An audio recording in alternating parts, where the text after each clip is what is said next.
यदि हम धनवान बने रहना चाहते हैं तो हमें तथागत गौतम बुद्ध की यह बात माननी चाहिए। एक बार की बात है, तथागत गौतम बुद्ध एक वन से गुजर रहे थे। रास्ते में एक व्यक्ति जमीन खोद रहा था। बुद्ध विश्राम के लिए वृक्ष के नीचे बैठ गए। उस व्यक्ति को खोदते खोदते एक कलश मिला। कलश में हीरे जवाहरात भरे हुए थे। उसने सोचा, आज मेरा भाग्य जाग उठा है। उसने कलश बुद्ध के चरणों में रखा और कहा, आपके आशीर्वाद से ही मुझे यह अद्भुत दौलत प्राप्त हुई है। मैं इससे कुछ रत्न आपको भेंट करना चाहता हूँ। बुद्ध ने कहा, तुम्हारे लिए यह दौलत है, किंतु मेरी दृष्टि में यह विष के समान है। बिना परिश्रम के मिला धन विष ही होता है। वह व्यक्ति नाराज होकर कलश लेकर चला गया। उसने हीरे जवाहरात बेचकर संपत्ति खरीदी और दरिद्र से धनवान हो गया।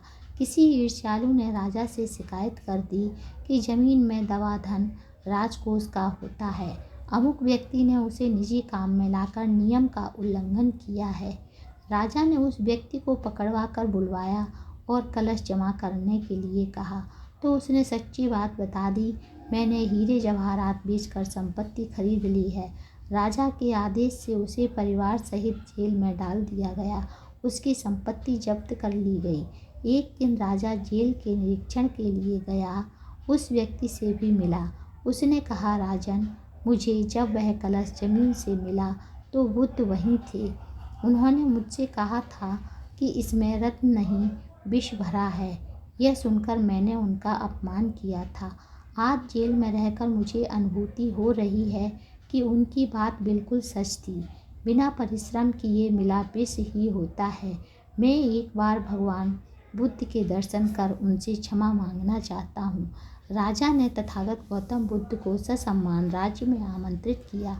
जेल से निकालकर उस व्यक्ति को बुद्ध के पास ले जाया गया। उसने उनके चरणों में बैठकर क्षमा मांगी तथा कहा, आपकी बात सत्य थी। कलश में वास्तव में विष था जिसने मुझे जेल भिजवाया। बुद्ध के आदेश से राजा ने उसे जेल से रिहा कर दिया।